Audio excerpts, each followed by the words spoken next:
ሰባት ፍጹምነትን የሚያመለክት ነው። እነዚህ ሰባቱ ዕለታት በጣም ወሳኝ ዕለቶች ናቸው። የጥፋት ውሃም ሊያመጣ ሲል ለኖህ ምንድነው ያለው? ሰባት ከእንስሳቱ ተባዕትና እንስት ይዘግባ ነው ያለው። ሰባት ነፃነት ነው። ሰባት መፈታት ነው። ሰባት ፈውስ ነው። በየሰባተኛው ዓመት የእግዚአብሔር ይቅርታ ይታወጃል። በጣም ፍጹም ስለሆኑ እነዚህ ሰባቱ ዕለታት ሕሙማን የሚፈወስበት፣ ጸሎት የሚያደርግበት፣ እግዚአብሔር ምሕረት ለሰው ልጆች የሚላክበት፣ ሕሙማን ሕመማቸው የሚፈወሱበት ነው። የሁሉም መጀመሪያ መንደርደሪያ የሆነ ዕለት እንደሆነ እናውቃለን፣ እንረዳለን። ሩፋኤል መልአከ ጤና ወፈውስ ነው። የጤንነትና የፈውስ መልአክ ነው። ሕዝብ እውቀት ከማጣት የተነሳ ጠፍቷል። አባቶቻችን ደግሞ እነዚህን ሰባቱ የበረከት ዕለታትን ጠንቅቀው በማወቃቸው ከነሙሉ ቀመሩ አስቀምጠውልናል። እድሉን እግዚአብሔር ሰጥቶናል። መጠቀመኛ ድርሻ ነው። ማዕዱ ቀርቧል። መብላተኛ ድርሻ ነው።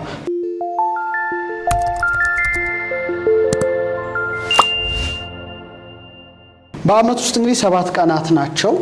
አሁን በ52 ቀናት ውስጥ የሚደረግ ርሆተ ሰማይ አለ። የ91 ዕለት ቀመር አለ።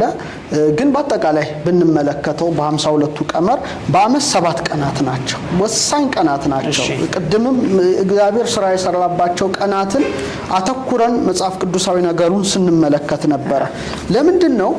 7 ፍጹምነትን የሚያመለክት ነው። አንድ ነገር ተጠናቀቀ፣ አንድ ነገር ተፈጸመ ካልክ 7 ነው። እግዚአብሔር ለምድራችን የሰጣት ቀመር የ7 ቁጥር ቀመር ነው። ለወዲያኛው ዓለም የሰጠው ቀመር 8 እንደሆነ ሁሉ ማለት ነው። ለምሳሌ በኦሪት ዘፍጥረት ላይ ምዕራፍ 1 ላይ ወይም ምዕራፍ 2 ከቁጥር 1 እስከ 2 ብትመለከት እግዚአብሔር ሰማይና ምድርን መፍጠር ጀምሮ እስከ 6ኛው ዕለት እስከ ዕለተ ዓርብ ድረስ ፍጥረታትን ሲፈጥር ቆይቶ ልክ 7ኛው ላይ ግን ምን ሆነ? ከስራ ሁሉ አረፈ ይላል። በጣም ወአመሳቢት ዕለት አይረፈ እግዚእነ ኩሉ ግብሩ ዘኀዘ ይግበር። ከስራ ሁሉ አረፈ፣ እረፍት ሆነ ማለት ነው። ተጠናቀቀ ማለት ነው። መጠናቀቅን ማረፍን መፈጸምን ያመለክታል ማለት ነው። እና እንደውም 7ኛውን ዕለት ቀደሰው ይላል። 7 ትልቅ ትርጉም አለው ማለት 7ኛውን ዕለት ቀደሰው፣ እንደውም እረፍት እንዲደረግባት አዟል። ከ10 ትእዛዛት መካከልም አንዱ የሰንበትን ቀን እንድናከብረው ነው። 7 የወሳኝ ነገር ነው። ስለዚህ እስራኤሎች 7 በዓላት እንዲያከብሩ ታዟል። 7 ለይቶ በአመት ውስጥ 7 ነገሮች እንዳሉ ማወቅ ያስፈልጋል። ምን ይላል? ለምሳሌ በአምላካችሁ በእግዚአብሔር ፊት 7 ቀን ደስ ይበላችሁ፣ ይህንንም በዓል በየአመቱ 7 ቀን ለእግዚአብሔር አድርጉ፣ ለልጃችሁ የዘላለም ሥርዓት ነው። ዘሌዋውያን 23:41 ላይ በየአመቱ 7 ቀን ይላቸዋል። ተመልከት። እና ርሆተ ሰማይ 7 ቀን ነው። በጣም ማስተዋል የሚያስፈልገው እነዚህን ዕለታት በደንብ መጠቀም አለብን። እግዚአብሔር ለይቶ እነዚህን 7 ቀን በአመት አክብሩ ካለ በኋላ ደስ ይበላችሁ ነው የሚላችሁ። በዚህ ዕለት ደስ ይበላችሁ። የሚገርመው የክብር ባለቤት ጌታችንም በዕፀ መስቀል ላይ ተሰቅሎ በዕለተ ዓርብ የማዳን ስራውን ሲያጠናቅቅ 7 ቃላትን የተናገረው። በቃ 7ቱ አጽርሐ መስቀል ይባላሉ። ዛሬ በገነት ከኔ ጋር ትኖራለህ፣ አባቱ የሚያደርጉትን አያውቁምና ይቅር በላቸው የሚለው ነገር፣ ተጠማው፣ እነሆ ልጅሽ፣ እነሆት እናትህ ወዘተርፈ እያልን ስንሄድ 7 ናቸው። ይሄ ማጠናቀቅ ነው ማለት ነው። ፍጹምነት ነው። 7ቱን ቃላት አጽርሐ መስቀል የመስቀል ጩኸቶች ወይም ንግግሮች ይባላሉ። ተናግሮ ተፈጸመ 7ኛው ነው ማለት ነው። ድህነት ዓለምን ፈጸመ። ስለዚህ 7 ስንል እንደ ቀላል ነገር የምናየው ቀመር አይደለም። ትልቅ ጉዳይ መሆኑን እናያለን። እንኳን 7 ቀናት አሁን ቅድም እስራኤል 7 ቀን በአመት አክብሩ ሲላቸው 7 ቀናት ብቻ ሳይሆን የ7ቱን አመት ሰንበታት እንኳን ደምረን እንድናከብር ያዛል። ለምሳሌ በዘሌዋውያን 25:8 ላይ 7 ጊዜ 7 አድርገ የአመታትን ሰንበት 7 ቁጥር የ7 አመታትንም ሰንበት ዘመን 49 አመት ትቆጥራለህ ማለት 7 ሲባዛ 7 49 ናትና ለምሳሌ ሰሎሞንም ጥበብ ሐነጸት ላቲ ቤተ ጥበብ የሚለው እግዚአብሔር ነው። ጥበብ ቤቷን ሰራሽ ካለ በኋላ ዋቀመት ላቲ 7 የማደ 7 ምሰሶችን ያደረገች ይላል። ተመልከት። ስለዚህ 7ቱን ሰማያትን ፈጥሯል፣ 7ቱን ዕለታት ፈጥሯል፣ 7ቱን መገብተ ዕለታት ፈጥሯል፣ 7ቱን አዕዋዳት ለምድር ሰርቷል። ለሰው ልጅ ራሱ ፊት ላይ 7 ሕዋሳት ሰጥቷል። 2 ዓይን፣ 2 ጆሮ፣ 2 አፍንጫ ቀዳዳ አፍ። እነዚህ ሁሉ ነገር 7 ነው። አዳም አባታችን እንኳን በገነት የቆየው ለ7 አመታት ነው። መጽሐፈ ኩፋሌ ይነግረናል። የጥፋት ውሃም ሊያመጣ ሲል ለኖህ ምንድነው ያለው? 7 ከእንስሳቱ ተባዕትና እንስት ይዘግባ ነው ያለው። የጥፋት ውሃም የሚመጣው ደግሞ ከ7 ቀን በኋላ ነው ያዘነበው።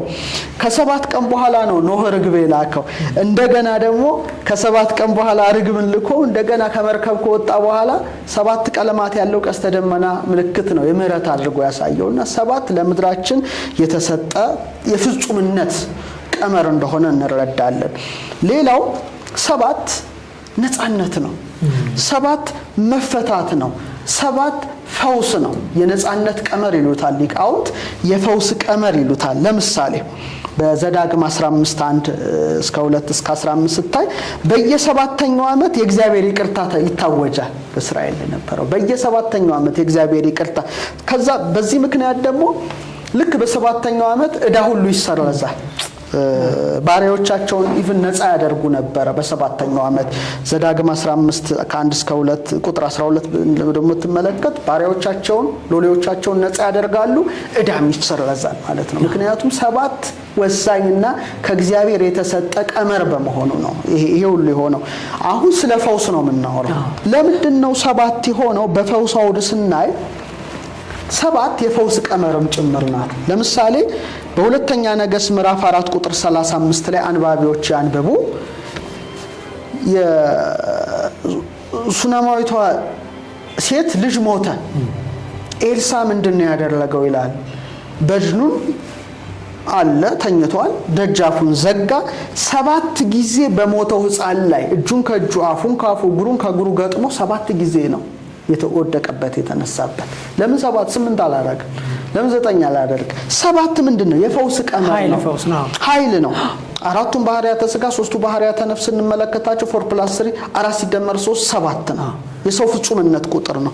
ስለዚህ 7 ጊዜ በሞተው ሕፃን ላይ እንደዚህ ብድግ እያለ በ7ኛው ሕፃኑ ተነሳ፣ ከሞት ተነሳ። ሙቀት ተሰምቶት ብድግ አለ። ተመልከት። ይሄ ምንድነው የሚያስተምረን? 7 የፈውስም ቀመር ነው ማለት ነው። እንደገና በሁለተኛ ነገሥት ከ5 ጀምሮ እስከ 14 አንባቢያን ቢያነቡት ለምጻሙ ንዕማን በዮርዳኖስ ወንዝ 7 ጊዜ ተጠመቅ ነው ያለው። 7 ጊዜ። ለምን 6 አላለም? ለምን 8 አላለም? 7 የፈውስ ቀመር በመሆኑ 7 ጊዜ እንዲጠመቅ እንዲታጠብ አዘዘው። ልክ በ7ኛው ከለምጹ ሙሉ በሙሉ ነጻ ይላል። ስለዚህ 7ቱ ቀን ማለት ከደዌ ለምጽ ምንድንበት ምንፈወስበት በረከትን የምናገኝባቸው ዕለታት እንደሆኑ እንረዳለን። ይህ ሊታወቅ መጨረሻ ባነሳ ጌታችን መድኃኒታችን ኢየሱስ ክርስቶስ በሰንበት በ7ኛው ዕለት 7 ጊዜ 7 ሕሙማንን ብቻ ፈውሷል። በወንጌል የተጻፈው ይሄን የሚረዳ ሰው እንዴት ይሄን ያውቅ? በሰንበት በ7ኛው ዕለት 7 ሕሙማን 7 ጊዜ ፈውሷል። አንደኛው እጁ የሰለለውን ሰው በማቴዎስ ወንጌል ምዕራፍ 12 ከቁጥር 9 እስከ 13 አዳነው። መቼ? በ7ኛው ዕለት። አንድ ክፉ መንፈስ ያደረበትን ሰው ማርቆስ 1 ከ23 እስከ 26 በሰንበት በ7ኛው ዕለት ፈወሰው። ሁለተኛ ተአምር ማርቆስ 1 29 እስከ 31 የጴጥሮስን አማት ከንዳድ ፈወሳት። ስንት? 3። አራተኛ የድካም መንፈስ ያደረባትን የጎበጠችውን ሴት ደግሞ ሉቃስ 13 ከ10 እስከ 13 በሰንበት ፈወሰ። እንደገና ደግሞ ሆዶ የተነፋውን ሰው ሉቃስ 14 ከ1 እስከ 4 ፈወሰ።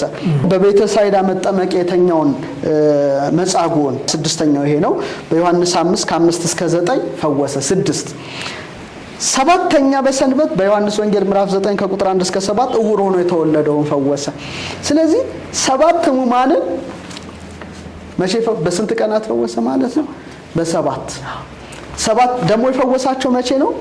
በ7ኛው ቀን ነው ማለት ነው። ይህንን ያስተማረን እሱ ነው፣ ባለቤቱ ነው። ስለዚህ በመስቀል ላይም 7 ቃላትን ተናገረ። በዮሐንስ ወንጌል ደግሞ እኔ ሕይወት እንጀራ ነኝ፣ እኔ የዓለም ብርሃን ነኝ እያለ እኔ ብሎ የቆጠረው ብንቆጥራቸው 7 ብቻ ናቸው። ስለዚህ 7 ማለት በጣም ፍጹም ስለሆኑ እነዚህ 7ቱ ዕለታት ሕሙማን የሚፈወስበት፣ ጸሎት የሚያደርግበት፣ እግዚአብሔር ምሕረት ለሰው ልጆች የሚላክበት፣ ሕሙማን ከህመማቸው የሚፈወሱበት ነው። ጳጉሜን 3 ደግሞ የሁሉም መጀመሪያ መንደርደሪያ የሆነ ዕለት እንደሆነ እናውቃለን፣ እንረዳለን። በመሰረታዊ ነገሩ በረከቱ ይደርብንና ከቅዱሳን መላእክት አንዱ ሩፋኤል ይታሰባል። ሩፋኤል መልአከ ጤና ወፈውስ ነው። የጤንነትና የፈውስ መልአክ ነው። ሲጀመር ራሱ የተሰጠው ጸጋ የማዳን የፈውስ መልአክ ነው።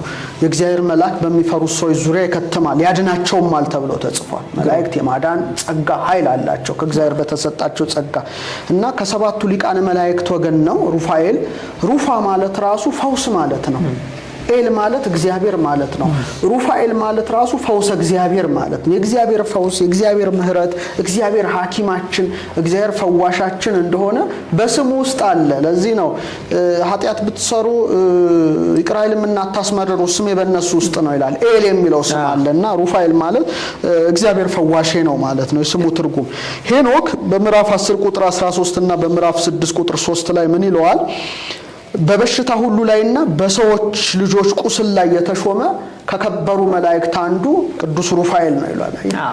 በጣም የሚገርም እኮ ነው። በቃ በሰው ቁስል ላይ በበሽተኞች ላይ በህሙማን ላይ የተሾመ መልአክ ነው ማለት ነው። ስለዚህ በዚህ ዕለት ቅዱስ ሩፋኤልን መማጸን ማለት ብዙ ገቢረ ተአምራት ወመንክራትን እንደመቀበል ማለት ነውና ርሆተ ሰማይ ነው። ቅዱስ ሩፋኤል የተሾመበት ዕለት ነው።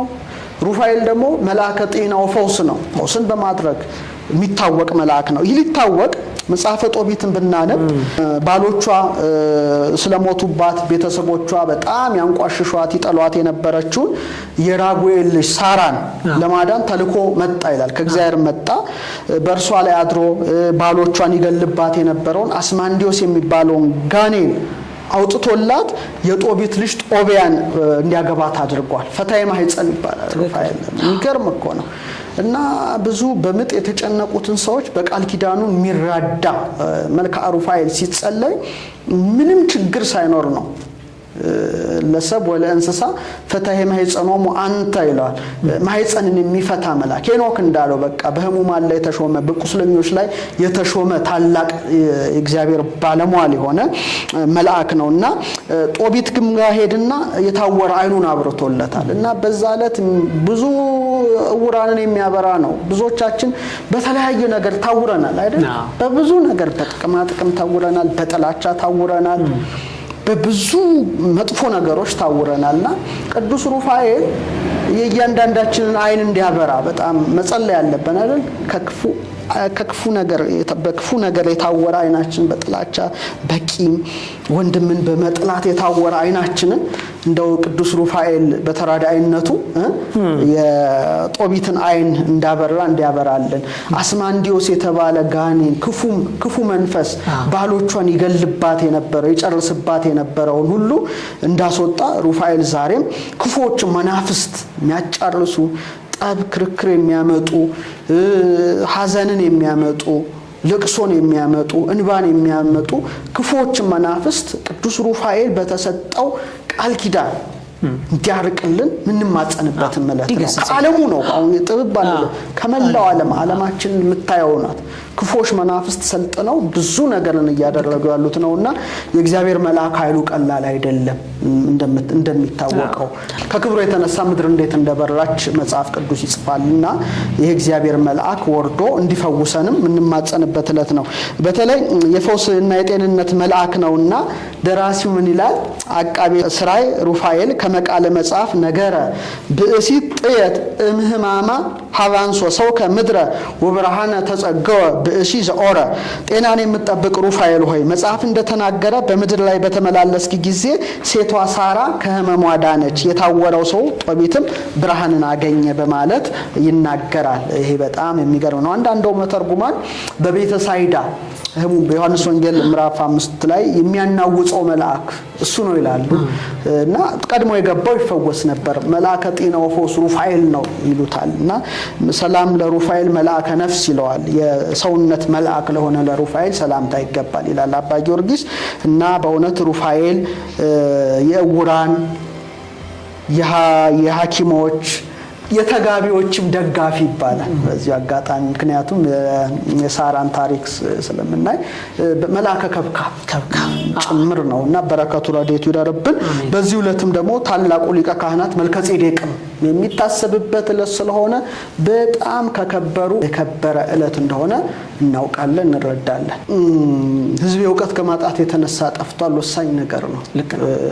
አንዳንዴ የምናደርገውን የምትለምኑትን አታውቁም የሚል ነገር አለ አይደል? ኢቭን ምን ለምንባቸውንም ቀናትም አናውቅም ሲጀመር እና በተወደደ ቀን ሰማው በማዳንም ቀን ረዳሁ እንደሚል አባቶቻችን ደግሞ እነዚህን 7ቱ የበረከት ዕለታትን ጠንቅቀው በማወቃቸው ከነሙሉ ቀመሩ አስቀምጠውልናል።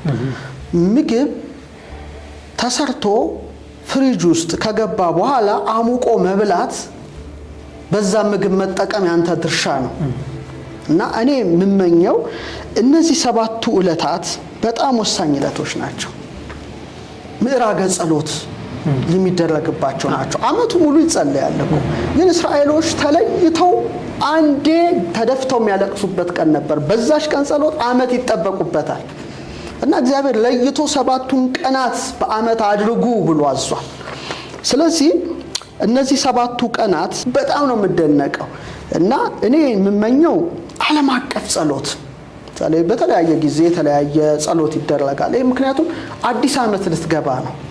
አሮጌ ማንነትን አውልቀ አዲሱን አመት እግዚአብሔር እንዲባርከው የተዘራው ዘር አይደል እንዴ በረከት እንዲሆን ምድር እንዳትንሸራተት ሰው እንዳያልቅ የሚዘንበው ዝናብ በልክ እንዲሆን በሚፈለገው መጠን እንዲወርድ ህፃናት እንዲያድጉ አረጋውያን እንዲጦሩ ሀገር በረከት እንድታገኝ የተዘራው በቅሎ ህዝብ በበረከት ላይ በረከት እንደ ሀገር ግርማ ሞገስ እንድታገኝ ያውም ከማን የሚሰጣት ከልዑል እግዚአብሔር የሚሰጣት በመሆኑ እኔ ወርሃ ጳጉሜን የይቅርታም የንስሐም ሳምንት አድርጌያታለሁ። አሮጌውን አመት ጨርሰው ወደ አዲሱ ስትንደረደር በአሮጌ ማንነቴ መሻገር አልፈልግም በአዲስ ማንነት አይደል እንዴ። ስለዚህ የተሸከምነውን ኃጢያት ሁሉ ምን እናዘዝበት እኔ ከእግዚአብሔር ታርቀ ስትገባ አዲስ አመት ደስ አይልህ? ይልቁኑ ደግሞ እንደ ክርስቲያን ኮንክ በክርስትናው ደግሞ መስከረም 1 ልክ አዲሱን አመት የክርስቶስን ቅዱስ ሥጋውን ክቡር ደሙን ተቀብለ አመቱን ሙሉ ብታስባርክበት እንዴት ደስ ይላል። እኔ አብዛኛውን ጊዜ በዛ እንትን ሳልፍ በጣም ነው የምደሰተው። ስለዚህ ዓለም አቀፍ ጸሎትም እኮ ማድረግ እንችላለን። አሁን ጸሎት ሲባል ገና ያደርጋል እዚህ ያለ ይሄ ግን የተመረጠ ዕለት ነው። በተወደደ ቀን ሰማው ነው የሚለው እድል ይሰጣል። ያን እድል ካሳለፍ ካለፈ ነው ተመልሰ ላታገኘው ትችላለህ ብትጸጸትም። ፈያታዊ ዜማን በጣም ብልህነቱ የተሰጠውን ሽርፍራፊ ሴኮንዶችና ደቂቃዎች ተጠቅሞበታል።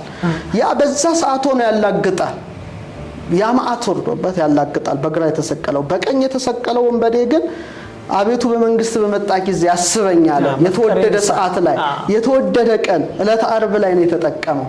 ስለዚህ እነዚህ ዕለታትን ብንጠቀም ዓለም አቀፍ ጸሎት ለአዲሱ አመት ሁሌ በረከት ከእግዚአብሔር እንዲሰጠን ሩፋኤል ጸሎታችን እንዲያሳርግልን ከጫፍ እስከ ጫፍ ሆነ እሁድ ላይ ለምሳሌ እንደ ሐሳብ ነው። ይሄ እንደ ሐሳብ ግን መሐረነ አብ ቢደርስ ከቅዳሴ እሁድ አይደለ ሁላችንም አስቀድሰን ስንወጣ መሐረነ አብ ብናደርስ ምህላ ብናደርስ ደስ ይላል። እግዚአብሔር ሀገራችን እንዲባር ዓለማችንን ለሀገር ብቻ አይደለም እንደ ዓለም እንደ ዩኒቨርስ ስታስብ ሰማይና ምድሩ የሚባረክበት ሮሆተ ሰማይ የሚደረግበት ፖርታሎች ደጃፎች የሰማይ ደጃፎች የሚከፈቱበት በመሆኑ ብንጠቀምባቸው በተለይ ደግሞ ዘመነ ዮሐንስ ዕለቱ እሁድ አስብ እስቲ ሩፋኤል እሁድ እኮ ማለት ዓለምን የፈጠረበት ባለቤቱ ሞትን ድል አድርጎ የተነሳበት ለሐዋርያት መንፈስ ቅዱስን የላከበት ዓለምንም ለማሳለፍ የሚመጣበት ዕለት ነው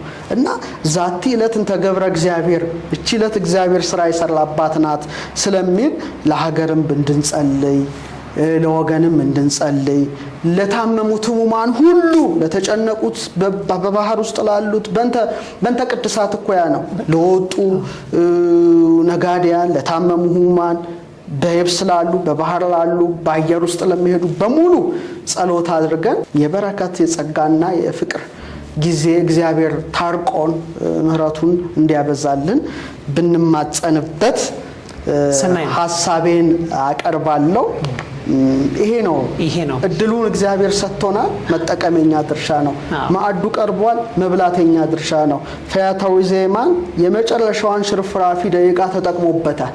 እኛም ደግሞ ይሄ ተሰጠንን ትልቁን የቀመር መነሾ ጳጉሜን 3 ላይ በጣም ዓለም አቀፍ እንደው ጸሎት አድርገን ብንጠቀምበት የሚል እንደ አንድ ክርስቲያን አንድ ሀሳቤን አቀርባለሁ።